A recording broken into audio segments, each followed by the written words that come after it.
I live in the real world. I mean, everybody has to work, right? Well, my job happens to be CS, customer service. You know, solutions, relationships, and generating motivation to keep my team pumped up at night, connected to every single guest who takes the time to step into our store. This is C.T.C.S, episode number 56, Open Microphone Experience. Transition walk, the first step of a new working schedule in customer service. You know, I need this transition walk today. It really is. It's the transitioning of energy from who I am inside the recording studio to going out and being in customer service. This morning, all within a 2-hour period, I was with Mo Rocca from CBS. I spent time with the bass guitars of Mr. Bolin from Skid Row, and wrapped up my interviews this morning with actor Scott Atkins, who's in a brand new movie. And now, go stand at customer service. Go to a grocery store for 9 hours. You find yourself questioning yourself. It's like, what am I doing? And then you remind yourself that you're there to be with real people. Real laughs, real smiles, real stories. Well, this isn't how I wanted the day to start. You walk into the store and someone is wanting a refund from RIA. RIA is like Western Union. And this isn't just a normal refund. This is $2,000 worth of refund. And so we got to get every manager involved in this, and we've got to get RIA on the phone too to find out what went wrong, because it's not going to cost $2,000 out of our pocket. So it's been a rough week? It's been a very rough week. I got attacked for cookies being priced wrong. The gentleman came up front. I explained to him that the 12 count were the ones that were on sale. Right. And he jerked the cookies out of my hands, and I said, well, did you want a refund, or do you want to keep them? And he goes, well, of course I want a refund. So I issued him a refund. He walked back in the store 2 hours later. Wow.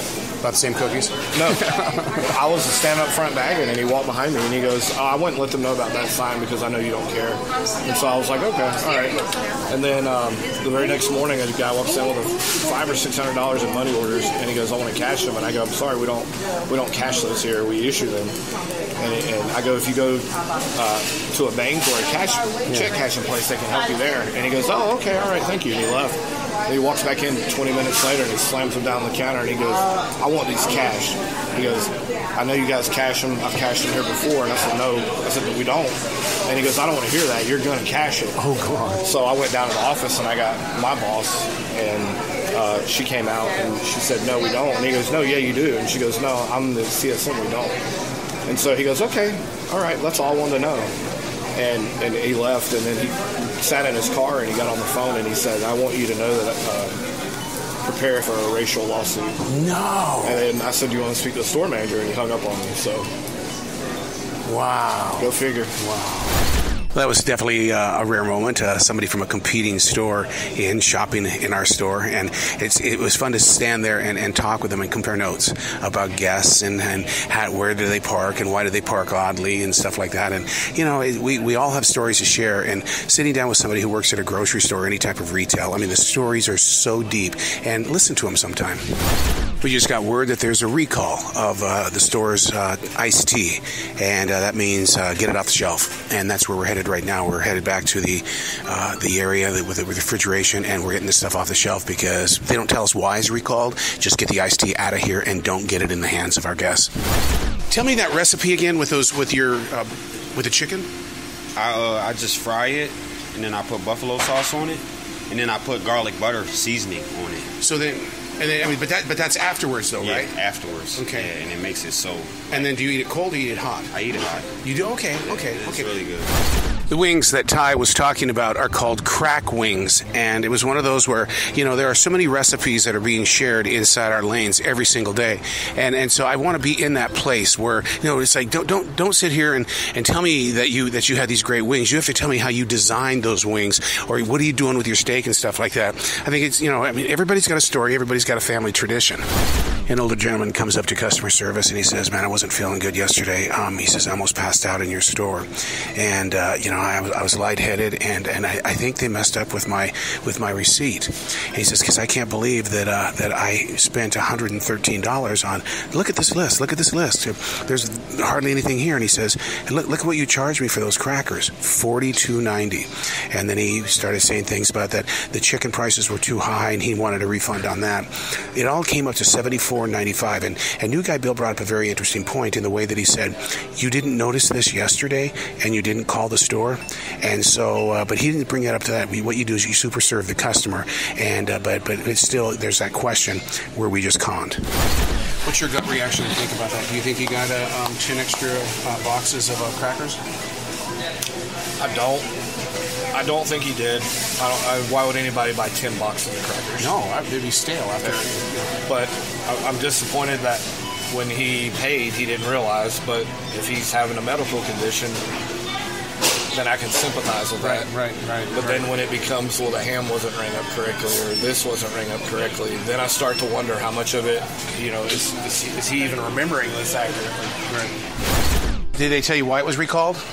No, I didn't ever see the paper. Shane went and checked his emails and had one. So. Yeah. So we've got 12 bottles off then? They're like 16 or 18 bottles. Wow. Like they literally hadn't been coming in at all, and then started coming back in, and then the minute they come back in, that's crazy. That's crazy. Recall. Yeah. And the last time I saw a recall like that is when they did it with Jif. Really? Oh Yeah. Doing Western Union is so difficult at times because the way that they keep coming in, I mean, you don't know if they're not sending it to a foreign government or and especially when they talk about these countries and stuff like that. And I'm not judging anybody. It's just that you question it. You do wonder because he's a foreign citizen who's sending money to a completely different country that has nothing to do with him.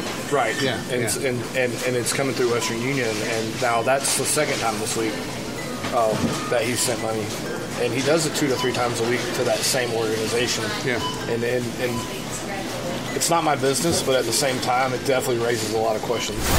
Transition walk, day number 2. Running way behind schedule. Had some really late meetings. The meetings because I talk with people about their documentaries about aliens, or I'll talk with actors about their movies on Pure Flix, and you get really super busy into these conversations, and then what happens is time gets away. But I still have to take the transition walk. It's one of those where I'll probably walk in late today at C.S. Because of the importance of a transition walk, and I suggest that you do it as well. Try to incorporate it into your life sometime, because you've got to be able to make that transition into who you're going to become while leaving everything else behind. All right, so there was a guy this morning that comes in, and he came in yesterday and he tried to buy a cigar, and he was 10 cents short. And he goes, is there anything I can do to get this cigar? And I go, man, I would help you, but I don't have any change, I'm sorry.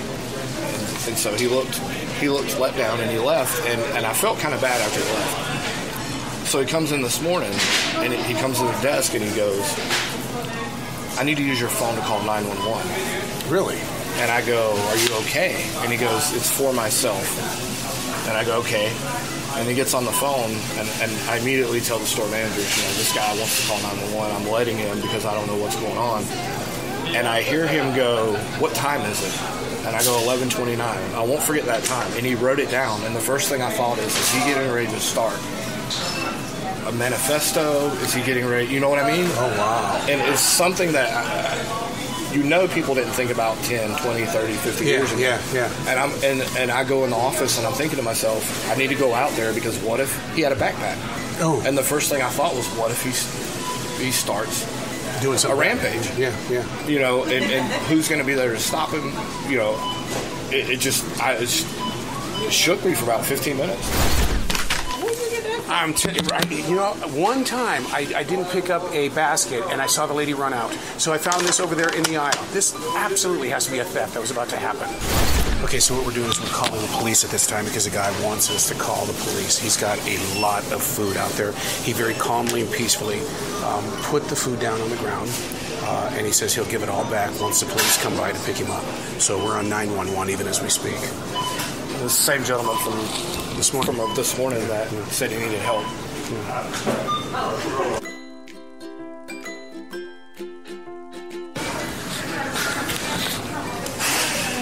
Crazy, dude. Yeah, it's a Friday night. TGIF. Right. Did they get the cookies back, or what they do? I don't know. I'm scared to keep asking. Yeah. So the police said what? The police said they asked all the standard questions, and then I told her that refused to leave until they arrived. Right. And she started asking, does he have weapons? And I said, I don't know. I didn't see any. And so she asked me a ton of questions, and they're sending somebody.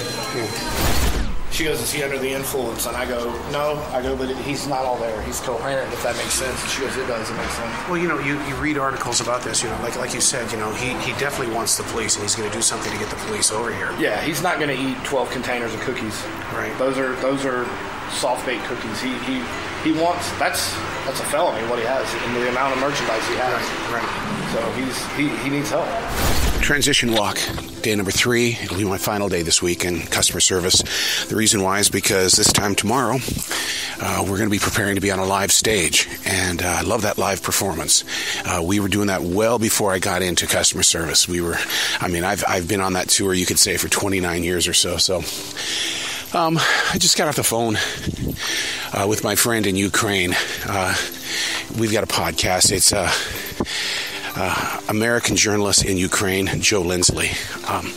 It was interesting to talk to him about the events this past week with the bombing on Monday and Tuesday. Russia just basically just beating the crap out of Ukraine, but this nation remains strong. It's just to hear it in his voice. I'd like to go back to some of the earlier episodes when the war was first breaking out to find out just how much, that he's matured. And that, I think one of the things that stuck into my head a little bit longer today was, he says, even while he dreams, he hears the bombs. Saturdays are college football days, and so everybody's got their teams on, and those colors are bright, shiny. You talk to them about, their mascots and all that kind of stuff, and you try to break that ice when it comes to creating a conversation, because once again, it's about engagement. It's about making sure that they come here to have a full experience. We had a guest that was doing Western Union. She's from Ecuador, no English whatsoever. I don't know Spanish, and so, but here was the thing that made it really interesting. She wrote everything down right in front of me in English. I had never experienced that before. We could not speak with our vocals, but we spoke to each other through writing. Blew me away. So you think on the red car. you think he's dead or he's sleeping? He might be sleeping, but he's definitely out cold. The windows open at all? Yeah. He could be sleeping. He could be, but I'd rather find out. Yeah. Hold up next to him while I go shit. Which car is it? This one. Oh, that brown one? Could be.